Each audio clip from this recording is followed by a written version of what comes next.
Hey, folks, just a quick word. I'm going to be out of town. It's looking like Friday night until Sunday.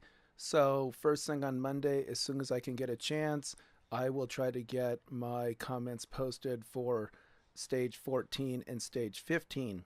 Anyway, also, we're going into an area where there's a lot of forest fires, and the whole West has a lot of forest fires going on.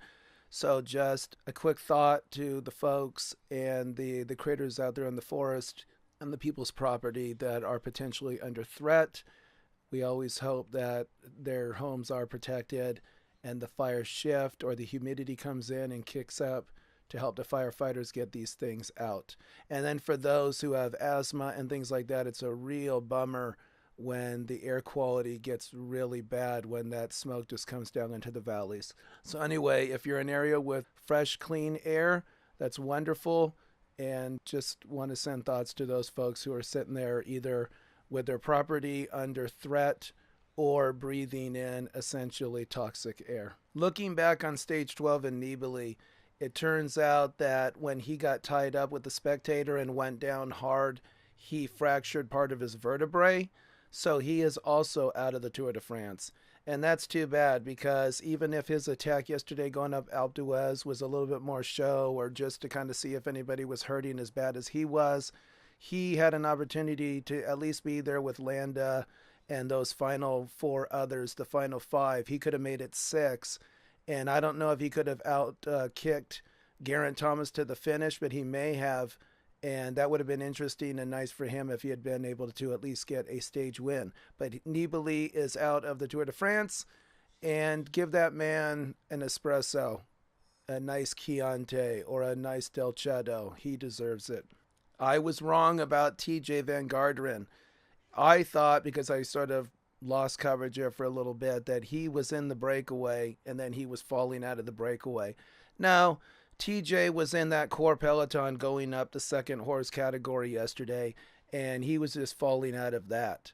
So even worse than I thought. I thought at least he had gotten into another breakaway, but no, he was dropping out of the peloton, similar to Adam Yates, although I think he even went before Adam Yates.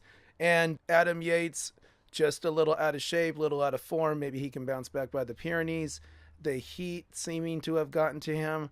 However, the heat was hitting everybody and others still rode well. So that being said, is it legitimate? Yes, of course, but the heat is affecting everyone. But hopefully Adam Yates can get strong. Maybe he can do something in a later stage. If not, hey, if he can at least finish this race and even be in the top 15, that's pretty legitimate and that's quite an accomplishment. Just some perspectives looking back on stage 12. That second horse category climb was something like 18 or 20 miles long.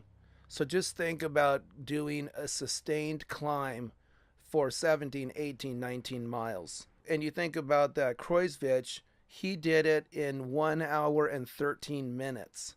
So he had to have been going 16, 17, 18, maybe even up to 19 plus miles an hour for that entire climb. So no wonder by the time he was even halfway up Alpe d'Huez, he was already losing it. And if you consider that second horse category climb, no wonder it knocked out people like Adam Yates and then really just knocked out somebody like a TJ Van Garderen. They were, up to that point, most of the climbs were 6 or 7 or about 10 or 12 miles long. So that was double or at least 6, 7 miles longer of a climb than they were used to. So you figure you're used to, okay, mentally, physically, you're thinking, I can handle a 6-mile climb. I can even handle an 8 or 9-mile climb. Pushing it, I can do 9, 10, 11 miles, even 12 miles. But then to do a sustained 16, 17, 18-mile climb, and then you can see how that just broke people. And yet even those then, like a Zakarin, or like Ralph Micah, or a Bob Youngles, or a Warren Barguil that got over that second horse category and did that 17, 18-mile climb, no wonder then they just cracked at the beginning of Alpe d'Huez. And if you think about it psychologically, they potentially cracked because essentially it looks like a wall. So here you're riding through the valley. You've only had that short little bit to recover. And then here's 3,500 plus feet in front of you in the next 8.5 miles. And if you're not mentally prepared, or if there's any doubt starting to creep into your mind, you could see how that's it. And you're just going to fall back. Okay, here I was thinking a little bit about Alpe d'Huez. In 8.5 miles, you're climbing 3,500 feet. That is the equivalent of climbing 27, 28, even up to say 29, 30 stories every mile. So wherever you are, think of something that's a mile distant from you. A grocery store, a Starbucks, a mattress discounter, whatever, a park. And then think, okay, picture in your mind that location that's about a mile away. And now picture a 28, 29, 30-story building. And now think about riding a bicycle where you are at, you are going to ride up to that 28th, 29th floor in that 1 mile. And that gives you an idea of how steep of a grade they are going up. And they're not just doing that once, they're doing that over 8 miles. So they're climbing 7 or 8 25 plus story buildings 7, 8 consecutive times. And that was after that 16, 17, 18-mile climb on the horse category just before Alpe d'Huez. This is crazy. I mean, if these, hey, you got to get, if they're doping, cut them a little slack. I mean, who's going to do this? These guys are sadomasochist, or they're the masochist. Looking ahead a little bit, or no, before we look ahead, I don't know if you have ever really done a little research on those little mountain paths that they're going over, these little mountain roads. If you ever catch the video, some of these mountain roads that they're going over are only wide enough really for one car. And at best, 2 little Fiat Panda kind of cars could go up, side by side. So what's kind of interesting is basically these were the old paths that villagers used to go from one side of the mountain to the other back in the 13 and 1400s, or even prior to that. And then little by little, through the end of the High Middle Ages and then into the Renaissance and then up into the 1600s, those old paths were sort of expanded upon for military networks between redoubts and the chateaus and forts. And that continued up into the 17 and even into the 1800s. So it was a way to protect the border of France and to protect the invasion routes. But then these paths were also ways to move men and material by wagon and by horse or by foot between the different forts and redoubts and between the different valleys. And then as you think, once the middle class started to kick in and there was no more regional wars between these countries other than, let's say, the big World War I and World War II, but starting in the 1800s and then into the early 1900s, as you got the middle class and you got the expansion of leisure time and tourism, then they started to pave these little footpaths, and they became now these little roads that go between villages or just take you up over these mountains. So it's kind of interesting, from basically old ox cart paths to a military network for necessity to basically leisure time, because all the freeways and everything stay down in the valleys or go through the tunnels, bypass the need to go up and over these mountains. Looking ahead a bit, because today's stage 13, it was sort of a down day, a very fast pace in the peloton, but still overall a down day just to try to recover from these 3 days in the mountains. So looking ahead a little bit, things to wonder about. Can Geraint Thomas sustain this effort for another week and a half? He's never really done this well over a 3-week race. But maybe, hey, first time for everything. Looking into stage 14 tomorrow and then stage 15 on Sunday. Stage 14 tomorrow, one, they have a category 2 climb where they're going to kick up about 900 meters. So they're going to have about a 3,000 foot climb. So that's already going to soften the legs of the guys who are already burned out and thought, are we done with this yet? No. And then before the finish line, there's only a category 2 climb tomorrow, but it's very steep. So, not really a chance for huge time gaps, but somebody like Froome, somebody like Geraint Thomas, maybe somebody like Dan Martin, maybe Bardet, maybe one of the wild cards like Jungels or Fuglsang, who's down a little bit, more around ninth, 10th, 11th place.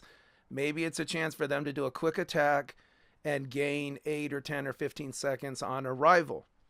However, going into then stage 15 on Sunday, even though it's not a true mountain stage, there are some climbs where, again, depending on what kind of shape people are in, it's a chance for somebody to put in an attack. And if somebody has a bad day, they could lose more than just 3 to 5 to 10 seconds. Somebody could potentially lose time. And then at least, maybe lucky, maybe unlucky, they just have to get through those next 2 days, Saturday and Sunday, and Monday is a rest day. However, keep in mind, some people don't do very well coming out of a rest day. There's always at least one rider that was looking really good prior to a rest day, was in like 8th or ninth place overall. Coming out of the rest day, first mountains, something happens, they crack, kind of like Adam Yates, and they lose minutes, like 4 or 5 or 6 minutes, and they drop out of that 7th, 8th, ninth place all the way back to more like 15th. There's always going to be this unknown until they actually do it or until we see it, who's actually going to have the legs and the strength to build up some time gaps. The Pyrenees, something to think about the Pyrenees versus the Alps. So the Alps definitely have climbs with steep sections.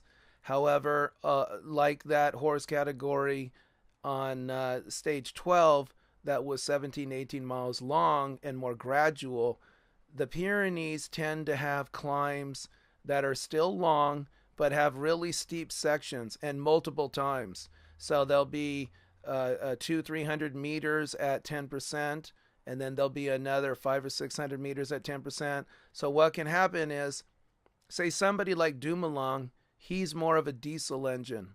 That's more like how Levi Leipheimer was.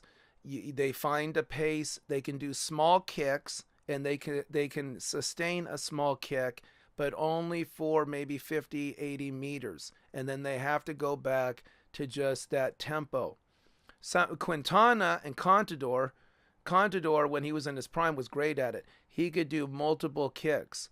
Quintana used to do that, not so much anymore. Bardet did it a little bit yesterday on Alpe d'Huez. Sustained kicks, and then once you do the kick, you can actually sustain it for more than just 50, 80 meters. You can actually sustain it for up to a kilometer. But even then, once they started getting near the end of Alpe d'Huez, when Bardet was putting in his attacks, they were more like just 20, 30 meter kicks. So he was clearly tired. Anyway, Froome, at least up until now, was able to do those sustained kicks 2 or 3 times, but then also just would ride tempo. So it's like kick, maybe go back to 15 miles an hour, kick it up to 19 or 20 miles an hour, take it back to like 15 or 16, and then when he would do that third kick, he would kick it up to 16, 17, 18 miles an hour, and then he would just keep it at 18 miles an hour. So then even when people could hang with him like a Bardet, and we'll see if Dumoulin can do it, they are going to have to do that. Because if not, what will happen is they'll drop back to 16 or 17 miles an hour while Froome stays at 18, 18 and a half for that last kilometer or two, and he will build up 20, 25 seconds. And then this is what we're going to see within Team Sky. Can Geraint Thomas stay with Froome and or just lose 5 or 10 or 15 seconds? So there could be a total shakeup when they go into the Pyrenees. Some of these guys are only 15, 20, 30 seconds apart. So it'll be really interesting. And then, of course, the last factor is the time trial. Dumoulin is good at time trialing. So it might be one of these situations where Dumoulin falls to 4th or 5th place, but then gets back into 3rd with a great time trial. I can remember looking back, there were the 2 Schleck brothers, Andy Schleck and Frank Schleck from Luxembourg. and they were a rival to Contador. And at one point, Andy Schleck had a chance to be in yellow and then to stay in yellow. But to do it, he needed a great time trial because Andy Schleck was very good in the mountains for a couple years. He hurt his hip and then he just dropped off. Okay, here's the problem. Everybody knew, okay, Andy, you've had a couple years. You should be mentally prepared. And now here's finally your chance. Ride a very good time trial. You don't even have to ride a great time trial. Great for him, but not great compared to, let's say, like a Froome or Lance Armstrong or a Tony Martin or a Fabio Cancellara or something like that. Okay, and he failed. He lost time. Like if he needed to come in at 31 minutes and then worst case come in at like 32 minutes, he came in at 37 minutes. So he lost a huge chunk of time, and that was it. So forget winning the yellow, forget dominating in the Tour, Andy Schleck. That's going to probably be how it plays out for some of these guys. They're going to have to ride a career best time trial to secure a second, third, fourth place. Otherwise, they're just going to have to accept maybe a top 10 or top 15 place. Oh, and here's what's kind of funny, or not really funny, but interesting. Fabian Cancellara is retired, but Tony Martin, I wasn't even sure if Tony Martin was in the Tour de France this year because his name has hardly been mentioned, but he is a great time trialist. And in last year's Tour, he was out in a breakaway, I think with Julian Alaphilippe. Tony Martin put on such a sustained pace, and I believe it was with his own teammate, they could never do a turn. And at one point, Tony Martin was just like, okay, dude, it's cool. You just stay on my wheel and let's do this. And they rode out in front of the peloton for 40, 50 miles until they finally got caught. But anyway, Tony Martin is very strong. And I guess because the first time trial was a team time trial, we couldn't see his strength, but they haven't even noted him.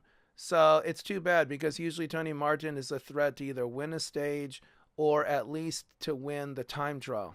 So maybe that's it. Maybe we'll see him shine in the time trial. On to stage 13. They're down to 152 riders. It's 170 kilometers, so about 100 miles. Basically a descent the whole time. The start was at 716 meters. The finish at 153 meters. So a very fast pace. They where usually when the peloton's taking it easy, they ride about 20, 22 miles an hour. They were basically probably doing that, but because they were descending most of the time, it gave them another 2 or 3 miles per hour for the same effort. And I'm sure they say thank you to the race organizers for bringing them out of the Alps with a nice, long, sustained descent to kind of give the legs a break. 4 went out in a breakaway. The peloton was not bullshitting around today, though. Clearly, they were tired and didn't want to play around. So the peloton kept the breakaway within a few minutes the whole time. So clearly, they chose, let's just ride a higher tempo and keep the breakaway close rather than take it easy and let the breakaway get 6-7 minutes out and then have to ride really hard to bring them back. So they chose, let's just spread the effort, let's spread any pain out and ride tempo over the whole course. And then that way we don't have to do anything crazy at the end. Because there was nobody in the breakaway that was a threat to the GC, pretty much the GC teams like Sky sat back and let the sprint teams lead the peloton. And for the most part, the French guy, Amar's team, led. And then Bora also did work. And for the guys in the breakaway, it's always that challenge. Because if they ride too hard and too fast, it's going to induce the peloton to also ride really hard and fast because the peloton doesn't want to risk them getting out 9, 10, 11 minutes. So then you ride hard, the peloton rides hard, and you end up just burning yourself out, and you don't really do much damage to the peloton. So sort of the trick is you ride just hard enough to stay at least 3 minutes or so out in front of the peloton. Hope you can kind of lull the peloton into a sense of overconfidence or relaxation if you can really relax in this race. And then before the peloton starts to do their calculations to get serious about, when should we bring the breakaway in, when do we want to catch the breakaway, before they can really hammer in those calculations, right before they start to bring you back, you and the breakaway go balls out. And then you just hope that by the time the calculations come through and the information comes through to the peloton saying, hey, the breakaway just went from 5 minutes to 6 minutes out in like 1 or 2 kilometers, and they decide to put the hammer down, then you hope it's not quite enough. They don't quite catch you, and you can escape and win from the breakaway, win that day stage. And then maybe you get a little luck, and there's sort of a quasi crash that doesn't hurt anybody, that causes chaos in the peloton, and or in fighting between teams where nobody wants to do work to really crank up the pace on the peloton, up to 30, 32, 33, 34 miles per hour to really bring you back within 15 or 20 kilometers.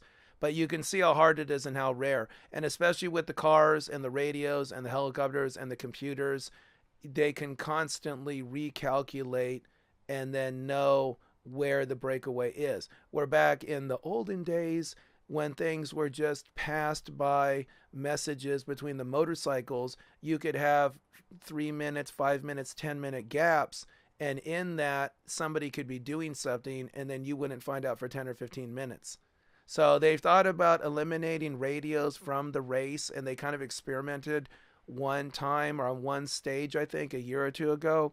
But so many of the younger riders and team directors have gotten used to it and have come to rely on the use of the radios. They forget it. They don't want to do it. They don't want to make it old school and more pure. One guy left from the breakaway still tried to win, and it was a guy from BMC, Shar. And I can at least give BMC credit. They lost Richie Port. TJ Van Garderen hasn't been strong enough to be a team leader and to ride for GC. Van Avermaet was in yellow for a while, but he also was not really that kind of rider. So at least BMC gave it a shot. Be out in the breakaway, see if you can hold on and win the stage and get a little glory. Hey, at least they tried. The guy, 13 kilometers from the finish, the guy from BMC had a 20-second lead over the peloton. And just to give you an idea, he was doing 55 kilometers per hour. So like 32 plus miles per hour, solo. But yet, by 8 kilometers to go to the finish, that lead to the peloton was down to 10 seconds.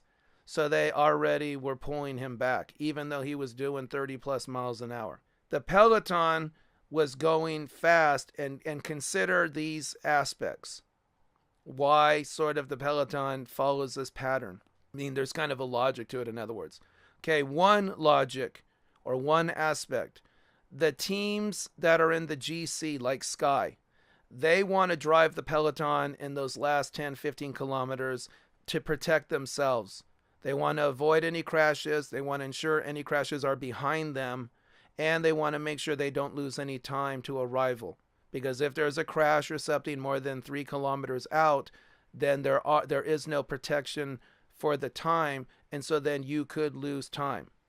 Okay. The second is the sprint teams. The sprint teams, of course, want to get on the front and drive the peloton because they want position so that they don't get crowded out where they get pushed back too far into the back of the peloton where they can't be there to try to create a lead out for their sprinter. And then you need to think about it now.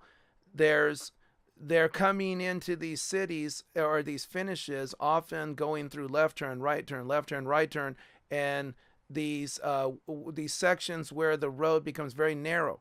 So if you think about 150 plus riders going from a 2-lane road to basically a single lane road, back to a 2-lane road, down to a single lane road, while it's going through these left and right turns, if you are not out on the front of the peloton in that first 20, 30, 40 riders, then as the peloton is going through these narrow and wider sections in these turns, you are going to get pushed even further back.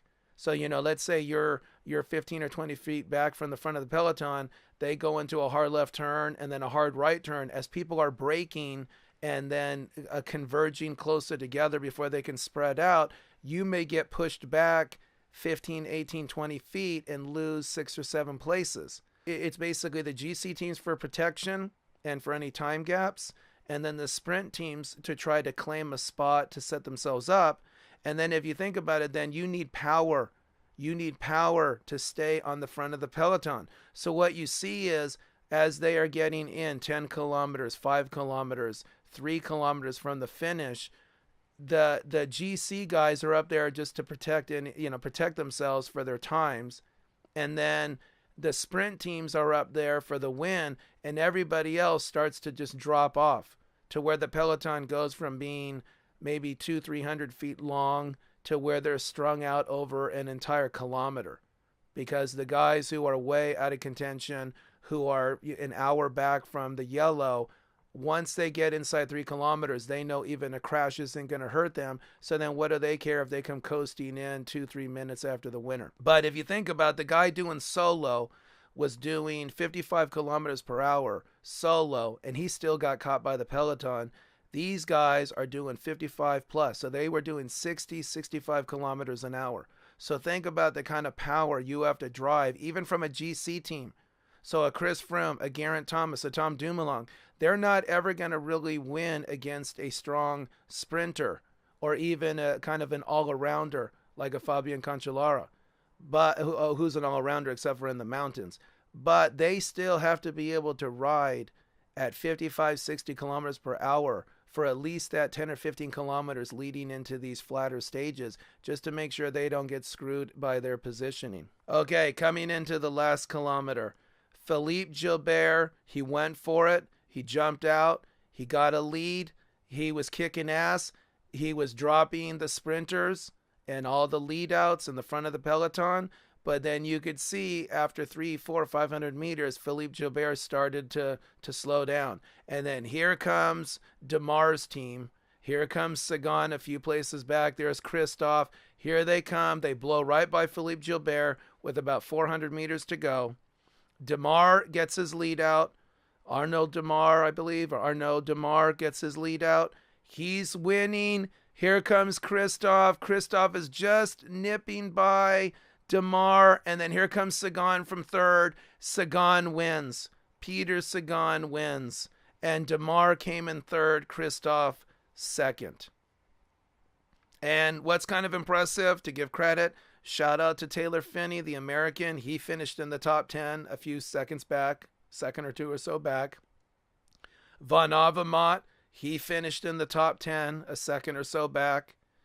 And then remember, though, overall, all the sprinters who have abandoned. So Kittel, Gaviria, Greipel, and Groenewegen all have abandoned. But hey, a win is still a win. It's still legit. Demar was there. Christophe was there. But once again, Sagan does his thing, and he just has that little bit of kick there to win. So this is 3 stage wins for the Slovakian. Bravo, my friends. Okay, looking forward to future stages. Take it easy.